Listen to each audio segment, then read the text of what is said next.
नमस्कार दोस्तों, जय हिंद, वंदे मातरम। सभी शिक्षक बंधुओं का, सभी भावी अध्यापक अध्यापिकाओं का बाल विकास सीडीपी के क्लास नंबर 4 में सभी का वेलकम, अभिनंदन है। सभी मित्रों को जय हिंद, वंदे मातरम।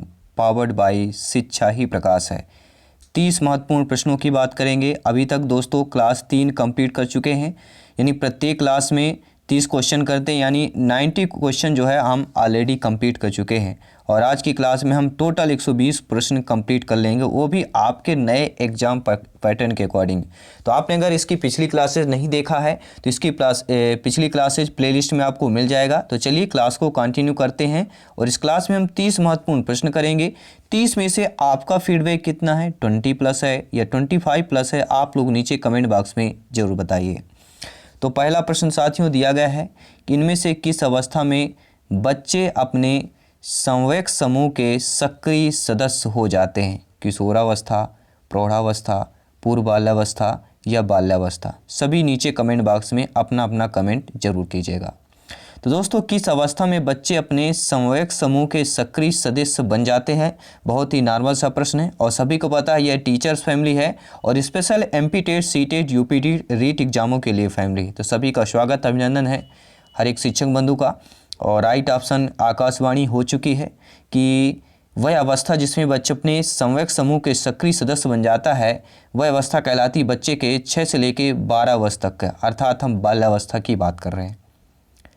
दूसरा प्रश्न आप लोगों की स्क्रीन पर दिया गया है कि मनोविज्ञान के अनुसार बाल विकास की कौन सी अवस्था सबसे जटिल व कठिन मानी जाती है? शैशवावस्था, किशोरावस्था, बाल्यावस्था या इनमें से कोई नहीं? तो मनोविज्ञान के अनुसार बाल विकास की अवस्था जो सबसे जटिल और कठिन मानी जाती है, सभी नीचे कमेंट बॉक्स में बताइएगा। और आकाशवाणी ऊपर से आ चुकी है, आकाशवाणी क्या कह रही है आइए जान लेते हैं। मनोविज्ञान के अनुसार जो है बाल विकास की अवस्था सबसे जटिल व कठिन कहलाती है किशोरावस्था, जो 12 से लेकर 18 वर्ष तक की अवस्था होती है। तो आकाशवाणी सही है या नहीं है, नीचे कमेंट बॉक्स में आप लोग बता सकते हैं। तीसरा प्रश्न दोस्तों, किशोर जो होता है किसका अनुभव कर सकते हैं? किशोर जो होते हैं यानी बच्चे जो होते हैं, कैसे बच्चे? किशोर बच्चे। अब किशोर बच्चे किस कैटेगरी से आते हैं आप लोग इतना तो जानते होंगे, आई होप सभी प्यारे मित्र ज्ञानी सर्वव्याख्याता लोग हैं आप लोग। तो किशोर का अनुभव कर सकते हैं बचपन में किए गए अपराधों के प्रति डर के भाव, आत्मसिद्धि के भाव, जीवन के बारे में परितृप्ति या दुश्चिंता और स्वयं से सारोकार। तो किशोर का अनुभव हम कर सकते हैं दुश्चिंता और स्वयं से सारोकार का अनुभव कर सकते हैं। किशोर जो है दुश्चिंता और स्वयं से सारोकार का अनुभव कर सकते हैं। डी ऑप्शन सही हो जाएगा। अगला प्रश्न दिया गया है कि 14 वर्षीय देविका अपने आप से पृथक स्वनियंत्रित व्यक्ति की भावना को विकसित करने का प्रयास कर रही है। तो वह क्या विकसित कर रही है? नियमों के प्रति घृणा, स्वायत्तता, किशोरावस्थात्मक या अकड़पन या परिपक्वता? नीचे कमेंट बॉक्स में सभी प्यारे मित्र अपना अपना कमेंट कीजिएगा। तो राइट ऑप्शन क्या होगा? आकाशवाणी आ चुकी है और आकाशवाणी का कहना है कि 14 वर्षीय देविका जो है अपने आप से पृथक स्वनियंत्रित व्यक्ति की भावनाओं को विकसित करने का प्रयास कर रही है, वह होगी स्वायत्तता की बात करेंगे। बी ऑप्शन सही हो जाएगा। अगला प्रश्न आप लोगों की स्क्रीन पर है, 5 नंबर प्रश्न आ चुका है स्क्रीन पर। प्रश्न क्या पूछा जा रहा है? प्रश्न पूछा जा रहा है किशोरावस्था में बच्चे किस प्रकार की समस्या का सामना करते हैं? काफ़ी अच्छा प्रश्न है और नॉर्मल प्रश्न है। शारीरिक एवं मानसिक परिवर्तन में समायोजन करना, अपने साथियों से समायोजन करना, अपने माता पिता से समायोजन करना, पढ़ाई संबंधी समायोजन करना। तो किशोरावस्था में बच्चे जो है किस प्रकार की समस्या का सामना करते हैं? तो ज़्यादातर किशोरावस्था में बच्चे शारीरिक एवं मानसिक परिवर्तन में समायोजन करना जो है वह सामना करना पड़ता है, इसलिए पहला ऑप्शन सही हो जाएगा। हर एक भाई बहन एक गृहिणी का सभी का वेलकम, अभिनंदन है टीचर्स फैमिली शिक्षकों के परिवार जायसवाल कोचिंग सेंटर पर। पावर्ड बाय शिक्षा ही प्रकाश है। सभी प्यारे मित्र आई होप क्लास को लाइक कर दिया होगा। बहुत बहुत धन्यवाद सभी शिक्षक बंधुओं का। ये आपका अपना फैमिली है। हर एक मेरे भाई बहन ये मत समझें कि सर का चैनल है, सर का नहीं, ये आप लोगों की फैमिली है, आपका परिवार है और अपने परिवार को इसी तरह स्नेह प्रेम बनाए रखें। छठवां प्रश्न है विद्रोह की भावना की प्रवृत्ति निम्न में से किस अवस्था से संबंधित है? देखिए, विद्रोह की भावना बच्चे में कब जागृत होती है या कब वह विशेष होता है, यह प्रवृत्ति जो है किस अवस्था से संबंधित होती है? बाल्यावस्था, शैशवावस्था, पूर्व किशोरावस्था या मध्य किशोरावस्था। अब देखिए बहुत ही क्वेश्चन ये कंफ्यूज करता है, जब तक आपको क्लियर आंसर नहीं मालूम होगा आप कंफ्यूज होते रहेंगे। तो अगर देखिए विद्रोह की भावना किशोरावस्था में होता है, लेकिन किस अवस्था में? पूर्व किशोरावस्था में। विद्रोह की भावना की प्रवृत्ति जो है पूर्व किशोरावस्था से संबंधित कहला जाएगी। कोई भी डाउट हो अगर आकाशवाणी में तो आप लोग कमेंट कर सकते हैं। हल का सिद्धांत इनमें से किसकी व्याख्या करता है? बुद्धि की प्रकृति, अधिगम में अभिप्रेरण की भूमिका, मूल्यों का विकास या किशोरावस्था का विकास। तो चलिए दोस्तों, हर एक भाई बहन यहाँ पे आकाशवाणी आ चुकी है कि हल का सिद्धांत जो है इनमें से किसकी व्याख्या करता है? तो किशोरावस्था के विकास की व्याख्या करता है। 8वां प्रश्न आप लोगों की स्क्रीन पर है कि विकास की किस अवस्था में बुद्धि का अधिकतम विकास होता है? देखिए विकास से लेकर गाड़ी अगर विकास तक जा रही है तो वह कौन सी अवस्था में जा सकती है? किशोरावस्था में जा सकती है। अर्थात विकास की किशोरावस्था में बुद्धि का अधिकतम विकास होता है, ये आपको ध्यान देना है। बुद्धि का अधिकतम विकास की बात करें किशोरावस्था में होता है।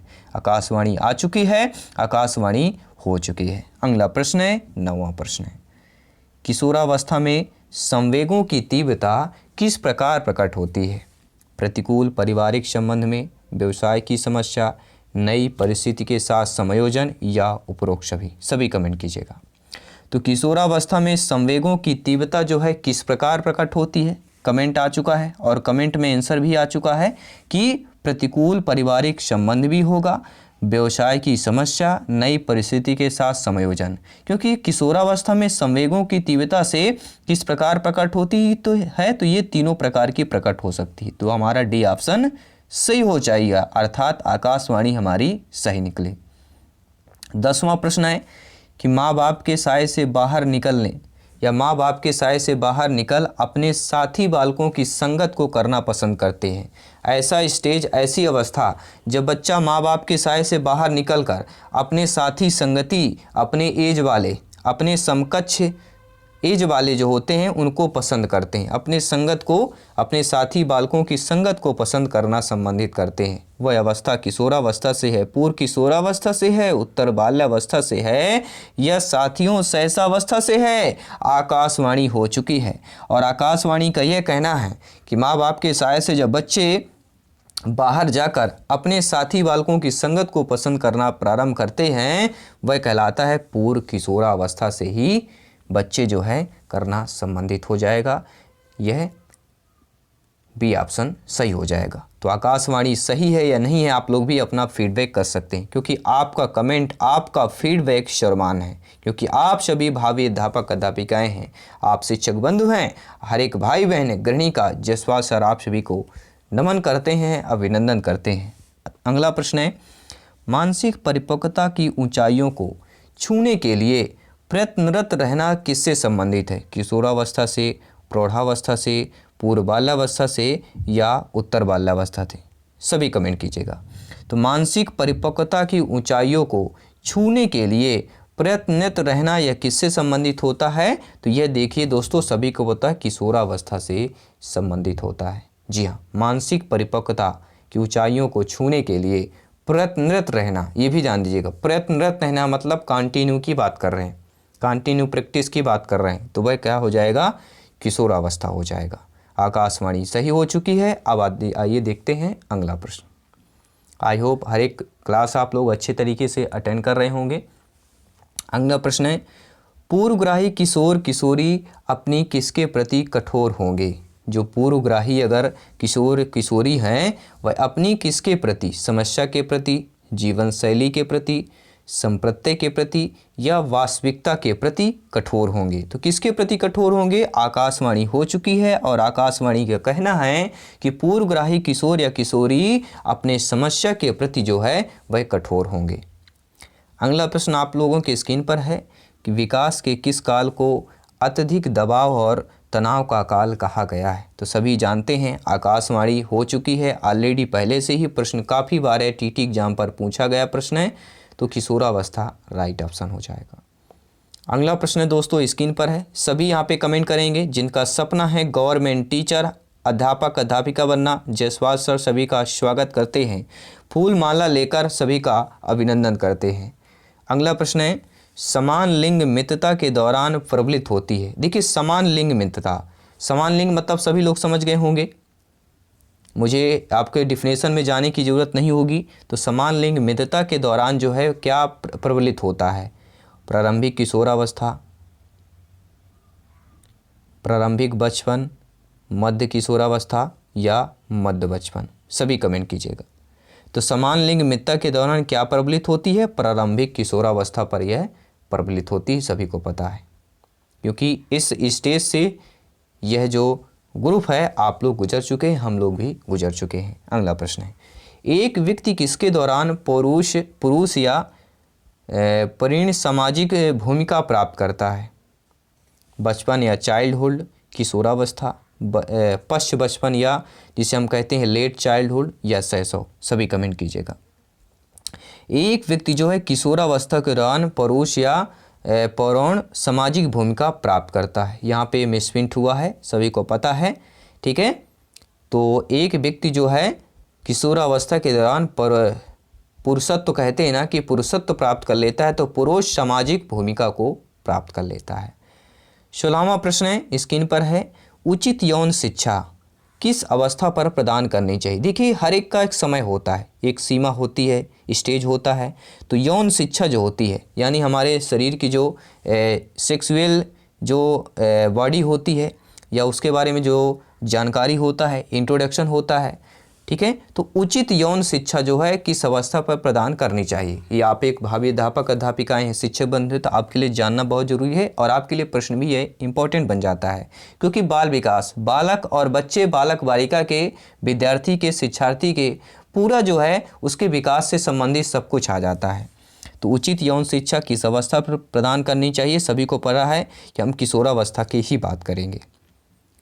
अगला प्रश्न है, केंद्रीय तंत्रिका तंत्र में होते हैं, सभी अंग में होते हैं, मस्तिष्क में होता है, मेरुदंड में होता है, मस्तिष्क तथा मेरुदंड दोनों में होता है। अब आप बोलेंगे सर साइंस का प्रश्न कहाँ गया, क्योंकि बाल विकास में बच्चा बड़ा भी होता है, बच्चे के अंदर आँख, कान, नाक, तंत्रिकाएँ, ठीक है, लीवर, सब कुछ पाया जाता है। तो ये बाल विकास में CDP में आपके प्रश्न आते हैं। तो केंद्रीय तंत्रिका तंत्र होते हैं, कहाँ पर होते हैं? मस्तिष्क और मेरुदंड दोनों पर होते हैं। तो आकाशवाणी हमारी सही निकली, डी ऑप्शन सही हो जाएगा। अगला प्रश्न है कि मनुष्य की वह ग्रंथि जो पिट्यूटरी ग्रंथि को नियंत्रित करती है तथा शरीर के सामान्य सादृश्य वृद्धि को भी नियंत्रित करती है, वह यौन ग्रंथि है, थायराइड ग्रंथि है, मूत्र ग्रंथि है या इनमें से कोई नहीं? तो चलिए आकाशवाणी हो चुकी है और आकाशवाणी का क्या कहना है कि जब मनुष्य की वह ग्रंथि जो पिट्यूटरी ग्रंथि को नियंत्रित करती है तथा शरीर के सामान्य सादृश्य वृद्धि को भी नियंत्रित करती है, वह हमारी कहलाती है। दोस्तों सभी को पता ऑप्शन नंबर किसकी बात कर रहे हैं, इनमें से कोई दिया ही नहीं दिया गया है। अब वह कौन सी ग्रंथि है, नीचे कमेंट बॉक्स में बताइए। अब इसमें ऑप्शन नहीं दिया गया है, यानी कि आपको खोजना पड़ेगा। अगर पता है तो कमेंट बॉक्स में जरूर बताइए कि वह ग्रंथि जो पिट्यूटरी ग्रंथि को नियंत्रित भी करती हो और शरीर के सामान्य व सादृश्य वृद्धि को भी नियंत्रित करती हो, सभी कमेंट कीजिएगा। अगला प्रश्न है, आकाशवाणी इस प्रश्न का जवाब नहीं दे पाई है, इसलिए आप लोग जरूर दीजिए। निम्नलिखित में से अवधि में से किसमें शारीरिक वृद्धि एवं विकास जो है तीव्र गति से घटित होता है? देखिए घटित होना सभी लोग समझिएगा, एक घटना होना अलग होता है और एक घटना अलग होता है। एक घटना होता है 4 में से 2 घटाना, वो घटाना हो जाता है, और एक घटना होता है कहीं एक्सीडेंट हो जाए, कुछ अचानक कुछ चीज़ें हो जाती हैं तो वो घटना कहलाता है, घटना चक्र हो जाता है, काल चक्र हो जाता है। तो घटना घटित ये अपने आप में समझने वाली बहुत ही बड़ी बात हो जाती है।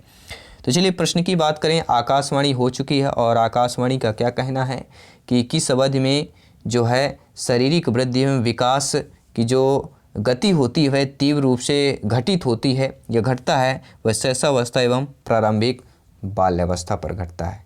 ठीक है, सी ऑप्शन सही हो जाएगा। अगला प्रश्न आप लोगों की स्क्रीन पर है कि सामान्यतया लड़के और लड़कियों में शारीरिक विकास की निम्नलिखित में से विशेषता जो है प्रेक्षित की जाती है। अब ये प्रेक्षण और प्रेक्षित शब्द बहुत ही यहाँ पे इम्पोर्टेंट हो जाता है कि सामान्यतः जो जनरल पर हम बॉयज और गर्ल को देखते हैं उनकी बॉडी बॉडी ग्रोथ की अगर बात करें शारीरिक विकास की, तो विशेषता जो है प्रेक्षित होगी, समान आयु में दोनों में समान विकास होता है। लड़के शरीरिक विकास में 2 वर्ष आगे होते हैं, या लड़कियां शरीर विकास में 2-3 वर्ष आगे होती हैं, या लड़कियां लड़कों से 5 वर्ष पीछे होती हैं। तो हमारा जो है लगता है सी ऑप्शन होगा, क्योंकि लड़कियों का जो शारीरिक विकास होता है, बॉडी ग्रोथ, वो पहले होता है, इसलिए सी ऑप्शन सही हो जाएगा। यानी 2-3 वर्ष पहले हो जाता है अगर समान एज की बात करें। ठीक है, नॉर्मल जो है, इसीलिए पुरुष की जो है, मेल के लिए जो है मैरिज के लिए 21 वर्ष किया गया है और फीमेल का 18 वर्ष किया गया है, यानी 2-3 वर्ष का अंतर इसीलिए यह किया गया है। अगला प्रश्न आइए देख लेते हैं। वेट लिफ्टर या पहलवानों को आमतौर पर मांसपेशियों और शरीर को पुष्ट बनाना होता है, तो उन्हें किस प्रकार का आहार लेना होगा जिसमें प्रोटीन ज़्यादा हो, कार्बोहाइड्रेट, वसा हो, विटामिन हो। देखिए, वेट लिफ्टर पहलवान मांसपेशियों और शरीर को पुष्ट करना हो तो क्या चीज़ लेना पड़ेगा, सभी को पता है। इसके लिए हमें क्या लेना पड़ेगा, प्रोटीन की ज़रूरत होगी, इसलिए प्रोटीन वाले आहार सबसे ज़्यादा लेना चाहिए। पहला ऑप्शन सही हो जाएगा। अगर आप लोग भी अपना बॉडी बनाना चाहते हैं, हष्ट पुष्ट रहना चाहते हैं, तो आप लोग भी प्रोटीन वाले पदार्थ का सेवन ज़्यादा कीजिए। यौन परिपक्व में महत्वपूर्ण हाथ किसका होता है? कहते हैं ना कि उसके सक्सेज में इसका हाथ था, उसके गिराने में इसका हाथ था। ठीक है, तो काफ़ी सारे हाथ का प्रयोग बहुत अलग अलग इफ़ेक्ट में होता है, अलग अलग आपके सिचुएशन पर होता है। तो यौन परिपक्वता में महत्वपूर्ण हाथ पीयूष ग्रंथि का है, ठीक है, उपवृक्क ग्रंथि का है, गल ग्रंथि का है, या उपगल ग्रंथि का है। इनका समझने वाला बहुत ही बात है। अगर आप बोलेंगे तो बॉडी के बारे में हम थोड़ा एक क्लास अलग डिटेल से कर देंगे। तो यौन परिपक्व में महत्वपूर्ण जो हाथ होता है वह पीयूष ग्रंथि का होता है, ये आपको ध्यान देना है। काफ़ी बार पूछा गया प्रश्न है और रिपीटेड प्रश्न है और पूछा जा सकता है प्रश्न, वीवीआईपी प्रश्न है, इंपॉर्टेंट प्रश्न है। अगला प्रश्न है कि मास्टर ग्रंथि के नाम से जाना जाता है। अभी हमने जस्ट जो पिछला आंसर था वही हमारा सेम आंसर होगा, केवल प्रश्न बदला है। तो मास्टर ग्रंथि के नाम से हम पीयूष ग्रंथि को जानते हैं। ये साइंस का प्रश्न है और हम पढ़ रहे हैं चाइल्ड डेवलपमेंट एंड पेडागोजी की क्लास नंबर 4 पढ़ रहे हैं, सीडीपी की क्लास चल रही है, इसलिए ये सारे प्रश्न आपके कंबाइन होते हैं। अगला प्रश्न है, नवजात शिशु का भार कितना होता है? 6 पाउंड, 7 पाउंड, 8 पाउंड, 9 पाउंड। चलिए नीचे कमेंट बॉक्स में आप लोग भी कमेंट कर सकते हैं। तो चलिए, आकाशवाणी आ चुकी है और आकाशवाणी का क्या कहना है कि जो नवजात शिशु होते हैं उनका भार पाउंड में कितना होता है? तो लगभग 7 पाउंड के आसपास होता है। और अगला प्रश्न है, स्क्रीन पर है कि शारीरिक विकास का क्षेत्र वायुमंडल, स्मृति, अभिप्रेरणा या समायोजन होगा। देखिए, शारीरिक विकास का क्षेत्र जो होता है वह क्या होगा, सभी कमेंट कीजिएगा। तो शारीरिक विकास का क्षेत्र यहाँ पे वायुमंडल कहला जाएगा, ये आपको ध्यान देना है। हर एक प्रश्न दोस्तों इंपॉर्टेंट है, क्योंकि सिलेक्शन यहाँ पर 101% श्योर एंड प्योर है, क्योंकि तैयारी हर एक क्वेश्चन हर एक सिलेबस के पैटर्न पर है। आप लोग देखिए, किसी भी सब्जेक्ट की तैयारी कर रहे हो, ठीक है, एक बार सिलेबस को जरूर देखें। कोई भी सब्जेक्ट के पढ़ने जब आप प्रिपरेशन स्टार्ट करते हैं, सिलेबस को ध्यान पर कीजिए, क्योंकि ऐसा ना हो, ठीक है, कि हम कुछ और पढ़ रहे हैं और एग्ज़ाम में कुछ और आ रहा है और हमारा सिलेबस कुछ और है। ठीक है, इसलिए हम इन चीज़ों पर ज़्यादा फोकस करते हैं कि हर एक क्वेश्चन आपके सिलेबस के अकॉर्डिंग हो, आपके सिलेबस से संबंधित हो, ताकि ज़्यादातर आप लोग अंक प्राप्त करें। और 30 में से 28 अंक आप सीडीपी बाल विकास में अवश्य प्राप्त कर पाएंगे, अगर आप हर एक क्लास हर एक कंसेप्ट को अच्छे तरीके से समझ रहे हैं और अटेंड कर रहे हैं, क्योंकि हर एक क्लास आपको फ्री ऑफ कॉस्ट है। अगला प्रश्न है, शरीर के आकार में वृद्धि होती है, क्यों होती है? देखिए, काफ़ी बार ये बच्चों का प्रश्न होता है, बच्चे जो अटल होते हैं अपनी प्रश्न पर कि सर ये बताइए कि जो हमारा मानो या आपका हमारा शरीर है, हम बच्चों का, वह आकार में वृद्धि होती है, क्यों होती है सर? तो शारीरिक गत्यात्मक विकास, संवेगात्मक विकास, संज्ञानात्मक विकास, नैतिक विकास, तो सभी आएगा शारीरिक और गत्यात्मक विकास। शरीर के आकार में वृद्धि होती क्योंकि शारीरिक और गत्यात्मक विकास में आता है। अगला प्रश्न है 27 नंबर प्रश्न है, आइए स्क्रीन पर देख लेते हैं प्रश्न क्या पूछा जा रहा है। प्रश्न इंपॉर्टेंट है क्योंकि सिलेक्शन यहाँ पर सर्वोपरि है। कौन सा शरीर विकास का एक प्रमुख नियम है? मानसिक विकास से भिन्नता का नियम, अनियमित विकास का नियम, दूरगामी का या द्रुतगामी का विकास का नियम, कल्पना संवेगात्मक विकास से संबंध का नियम। तो दोस्तों, शरीरी विकास का ऐसा जो प्रमुख नियम माना जाता है वह अनियमित विकास का नियम माना जाता है। तो आकाशवाणी सही है या नहीं आप लोग भी कमेंट कर सकते हैं, फीडबैक कर सकते हैं। शरीरी विकास को प्रभावित करने वाले कारक कौन कौन से हैं? वंशानुक्रम, वातावरण, खेल तथा व्यायाम या उपरोक्त सभी हो जाएगा, सभी कमेंट कीजिएगा। देखिए दोस्तों, आप लोग यानी सर्वव्याख्याता लोग हैं और जयसवाल सर आप सभी को नमन करते हैं।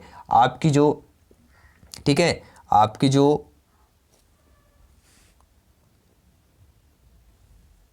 चलिए आईडी सही आ गई है, आईडी अभी यहाँ पे कट हो गई थी। देखिए आपका जो कॉन्फिडेंस है, आपका जो एक लेवल है प्रिपरेशन का, वो अपने आप में गर्व जरूर करना चाहिए, अपने आप में सर्वोपरि भी है यहाँ पर, क्योंकि शरीरी विकास को प्रभावित करने वाला जो कारक होता है वह वंशानुक्रम, वातावरण, खेल तथा व्यायाम, ये तीनों हो जाता है। ठीक है, क्योंकि शरीरी विकास में वंशानुक्रम यानी माता पिता की बात करेंगे, वातावरण का भी बहुत प्रभाव पड़ता है, ठंड गर्म कैसे क्या हो रहा है, गर्म है, ठंड वातावरण बारिश वाला है, या वहाँ की बॉडी लैंग्वेज क्या है। ठीक है, और खेल व्यायाम का भी पड़ता है, तो उपरोक्त डी ऑप्शन सही हो जाएगा। अगला प्रश्न है, इनमें से कौन सी एक अंतःस्रावी ग्रंथि नहीं है? देखिए अंतःस्रावी ग्रंथि और बहिर्स्रावी ग्रंथि दो ग्रंथियाँ होती हैं, तो अब इनमें से बताना कि कौन अंतःस्रावी ग्रंथि है, कौन बहिर है, यानी कि हमें अंतःस्रावी कौन नहीं है तो वो हमें बताना है। देखिए एड्रिनल, पीयूष और थायराइड, ये तीनों जो है अंतःस्रावी ग्रंथियाँ हैं, लेकिन जो लार ग्रंथि है वह क्या हो जाएगी, लार ग्रंथि जो है आपकी अंतःस्रावी ग्रंथि नहीं है। अब क्यों नहीं है, हम आप लोग भी डिफिनेशन में कमेंट कीजिए, हम आपको डिफिनेशन में कमेंट कर देंगे, आप लोग अच्छे तरीके से रीड कर लीजिएगा। शारीरिक वृद्धि और विकास को क्या कहते हैं? तत्परता कहते हैं, अभिवृद्धि कहते हैं, गतिशीलता कहते हैं, अनुवांशिकता कहते हैं, सभी कमेंट कीजिएगा।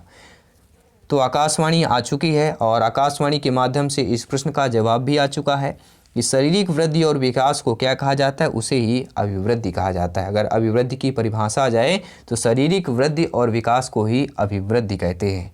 तो ये दोस्तों 30 महत्वपूर्ण हम प्रश्न यहाँ पे कंप्लीट कर चुके हैं।